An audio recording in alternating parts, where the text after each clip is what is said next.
সুপ্রিয় দর্শক, মগরাহাট থেকে আমি আনোয়ারুল হক। আমার একটি ছাদ বাগান আছে, যে ছাদ বাগানে অনেকগুলো গাছ আছে। প্রায় 270টি গাছ আমি লাগিয়েছি, বিভিন্ন ধরনের গাছ। আজকের বিষয়, তার মধ্যে একটি গাছকে আমি বেছে নিয়েছি, আপেল কুল গাছ বা বাউকুল। অনেকে এটাকে বাউকুল বলেন। এই আপেল কুল গাছ আমি অনলাইন থেকে আনিয়েছিলাম। গাছগুলি বেশ কয়েকটি লাগিয়েছিলাম। একটি গাছ বেশ বড় হয়েছিল, ফলও খেয়েছিলাম, কিন্তু হঠাৎ সেই গাছটি কোন কারণে মারা যায়। এরপরে ছোট গাছগুলো আস্তে আস্তে বড় হচ্ছে। খুব যে বড় হয়েছে তা নয়, মাঝারি আকৃতির, তবে কিছু কিছু গাছে কুল এসছে। তো সেই আপেল কুল গাছগুলি অবিন্যস্তভাবে আমার বাগানে ছড়ানো আছে, বিভিন্ন টবে, মাঝারি টবে, ছোট টবে, ফলের ঝুড়িতে। সেই গাছগুলোকে নিয়ে আজকের আলোচনার বিষয়। তো আজকের আলোচনায় আপেল কুল গাছ একটি সুস্বাদু ফল, বাউকুল অনেকে বলেন। এটি একটি উদ্ভিদ বিজ্ঞানীদের গবেষণার মাধ্যমে উদ্ভাবিত এক প্রকার উচ্চ ফলনশীল কুল। এটি ময়মনসিংহে অবস্থিত বাংলাদেশ কৃষি বিশ্ববিদ্যালয়ে কর্মরত উদ্ভিদ বিজ্ঞানীদের গবেষণার ফসল। এটি সুস্বাদু, সুমিষ্ট, দৃষ্টিনন্দন, অর্থাৎ দেখতে খুব সুন্দর। এর রং, রস, গুণ, সুগন্ধ সর্বদিকে এটি সমৃদ্ধ।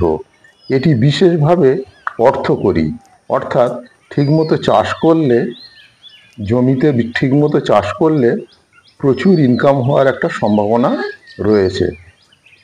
আপেল কুল দেশের অনেক অঞ্চলে বাউকুল হিসেবেও পরিচিত। বাউকুল 1 প্রজাতির গাছ লাগানোর 4-5 মাসের মধ্যে ফল পাওয়া যায়। এটি একটি দেখছেন আপেল কুল গাছ, এতে কুল ধরেছে।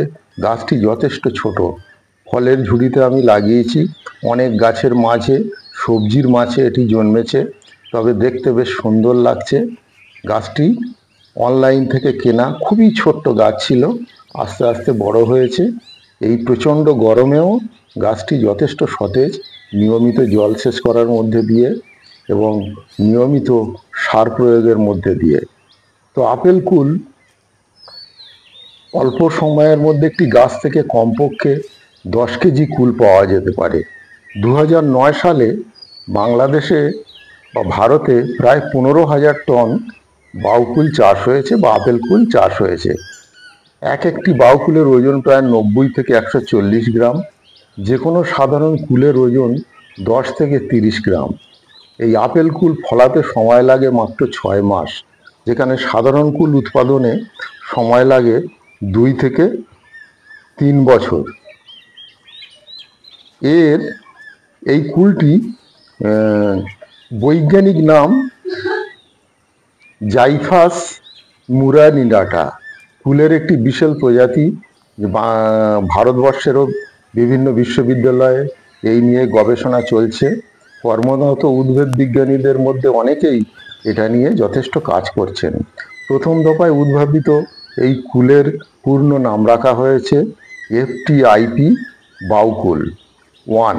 ফলের গুণাগুণ রক্ষার জন্য বাউকুল 1 কুঁড়ি সংযোজন ও জোড় কলমের মাধ্যমে বংশবিস্তার করা হয়। বাউকুল উদ্ভাবনে 17 বছর সময় লেগেছে। বাউকুল ইতিমধ্যে উদ্ভাবিত হয়েছে একটি অধিকতর রসালো ফল, অনেক বেশি মিষ্টি হতে পারে। এটি সাধারণত পাকা এবং টাটকা অবস্থায় খাওয়া হয়। কুলের জাত এবং পরিপক্কতার বিচারে এর খাদ্যমানের কিছুটা তারতম্য হওয়া অস্বাভাবিক নয়। কুল খাদ্য হিসেবে অত্যন্ত সমৃদ্ধ, অর্থাৎ ফুল আসার কিছু পরে যখন ফল ছোট ছোট গুটি ধরবে, সেই সময় গাছে পটাশ প্রয়োগ করলে গাছের ফুল যথেষ্ট সুমিষ্ট হয়, আকারে বড় হয় এবং ঝরে যাওয়া থেকে রোধ করা যায়। এবং গাছে নির্দিষ্ট সময় অন্তর চাপান সার দিতে হয় এবং কিছু জৈব সারেরও ব্যবহার আছে। রাসায়নিক সার অনেকে ব্যবহার করেন। তো আপেল কুল বিভিন্ন খনিজ এবং ভিটামিন সি এর ভালো উৎস হচ্ছে এই আপেল কুল। এই কুলে সাধারণত 85.9 ভাগ পানি থাকে এবং 0.8 ভাগ আমিষ 0.1 ভাগ স্নেহ, 12.8 ভাগ লৌহ থাকে। প্রতি 100 গ্রাম শাঁসে 55 ক্যালোরি শক্তি, 70 IU ক্যারোটিন এবং 50 থেকে 150 মিলিগ্রাম ভিটামিন সি বিদ্যমান। কুল শুকিয়েও পরবর্তী পর্যায়ে ব্যবহারের জন্য ঘরে রেখে দেওয়া যায়। শুকনো কুলের ডালের সাথে বহুল ব্যবহার লক্ষ্য করা যায়। এছাড়া কলমের মাধ্যমে এই গাছটি বেশ যথেষ্ট ভালো চারা তৈরি করা যায় এবং কলমের গাছই সবচেয়ে ভালো কুল দিতে পারে এবং অল্প সময়ের মধ্যে কুল হওয়া সম্ভব, যেমন এই গাছটিতে দেখছেন। তো এছাড়া কুল দিয়ে আচার, চাটনি, মোরব্বা, শরবত, জেলি তৈরি করা যায়। আয়ুর্বেদ চিকিৎসা শাস্ত্রে কুলের বহুবিধ ব্যবহার রয়েছে। কুল গাছে এক ধরনের অতি ক্ষুদ্র পোকা লালন করে, যা গালা তৈরি করা যায়। তো এই ক্ষেত্রে আজকের বিষয় ছিল আমার বাগানের আপেল কুল গাছ। তো আপেল কুল গাছের এই বিষয়টি নিশ্চয়ই আপনাদের যদি ভালো লাগে তো আপনারা নিশ্চয়ই এটাকে শেয়ার করবেন। তো এর মধ্যে দিয়ে যদি ভালো লাগে সাবস্ক্রাইব করুন, লাইক করুন, তাহলে আমি ভবিষ্যতে আরও এই রকম ভিডিও আপনাদের সামনে নিয়ে আসতে পারবো। তো আমি যে ক্ষেত্রে প্রথম দিকে এই গাছগুলির সম্পর্কে আমার যে অভিজ্ঞতা হয়েছিল, তাতে দেখা গিয়েছে যে গাছটি যখন আমি রোপণ করি, 2 ভাগ মাটি নিয়েছিলাম, 25% বালি নিয়েছিলাম এবং গোবর সার আরও 25%। তো এইভাবে মোট 100% একটা মাটি তৈরি করে কিছুদিন রেখে দেওয়া হয়েছিল। সেই রেখে দেওয়ার পরে আস্তে আস্তে সেটা যখন আমি চারা গাছ নার্সারি থেকে আনলাম বা অনলাইন থেকে কিনলাম, তখন সেইগুলো রোপণ করলাম। রোপণ করার পরে কিছুদিন আমি ছায়াতে রেখেছিলাম, প্রায় 6 থেকে 7 দিন। তারপরে আমি সেটাকে মাটিতে বা টবে রোপণ করি এবং আস্তে আস্তে এর পরিচর্যা শুরু হয়ে যায়। তো কিছুদিন পরে আমি মাটি পরীক্ষা করে এর পিএইচ নির্ণয় করার মধ্যে দিয়ে সার প্রয়োগ করতে থাকি এবং জলের পরিমাণ নিয়ন্ত্রণ করার চেষ্টা করি, কেননা জল খুব কম দিলেও হবে না, আবার বেশি দিলেও হবে না। এমনভাবে জল দিতে হবে যাতে গাছের গোড়া পচে না যায়। এবং টবটি যখন তৈরি করা হবে তখন নিচে একটু খোলামকুচি দিয়ে তার উপরে কুচো পাথর এবং তার উপরে বালির আস্তরণ 1/2 ইঞ্চি করে দিয়ে তারপরে তৈরি মাটি দিয়ে এবং আপেল কুল গাছ যেটি আনা হবে, যদি দেখা যায় সেটা এঁটেল মাটির উপরে বসানো আছে, তাহলে মাটি কিছুটা ট্রাইকোডার্মা ভিরিডি বা সাপ পাউডারে কিছুক্ষণ ভিজিয়ে রেখে মাটিটা নরম করে বেশিরভাগ অংশের মাটিটা ছাড়িয়ে শিকড় কিছুটা বের করে তারপরে রোপণ করলে ভালো হয়। কেননা নার্সারিতে ক্যারিংয়ের সুবিধার জন্যে তারা এঁটেল মাটি ব্যবহার করে, অন্য মাটি দিলে ভেঙে যাবে, গাছ মরে যাবে। তাই ওই মাটিটাকে ছাড়িয়ে সুন্দর করে যত্ন করে ছাড়িয়ে দিতে পারলে খুব ভালো হয়। নতুবা গাছ শিকড় ছাড়তে পারবে না, কিছুদিন পরে গোড়ায় জল জমে মারা যাবে। এবং টবের যে স্যানিটেশনটা হচ্ছে সবচেয়ে বড় কথা, যে এমনভাবে টবটাকে তৈরি করতে হবে এবং ছিদ্রটা এমনভাবে করতে হবে যাতে করে তার স্যানিটেশনটা খুব বজায় রাখে। জল দেওয়ার কিছুক্ষণের মধ্যে যেন সমস্ত টবের মাটিটা ভিজে যায় এবং অতিরিক্ত জল বেরিয়ে যায়।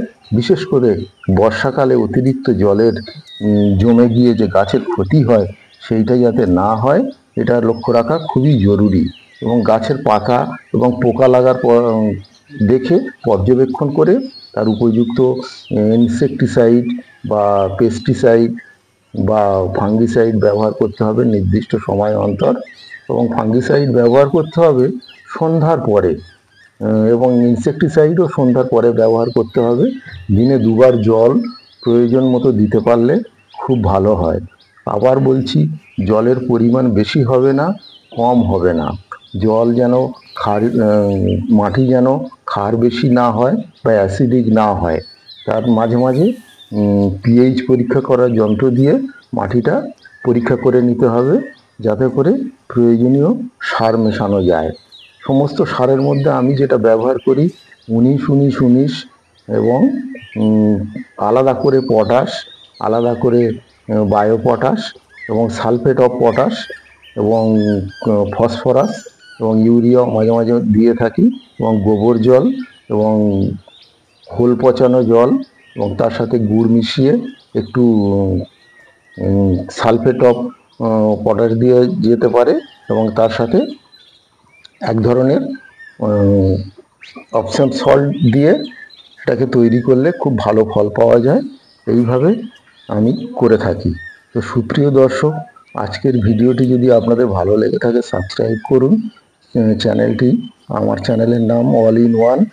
এটি বিভিন্ন ধরনের ভিডিও দেওয়া থাকে। তো ভালো থাকুন, সুস্থ থাকুন, আবার দেখা হবে।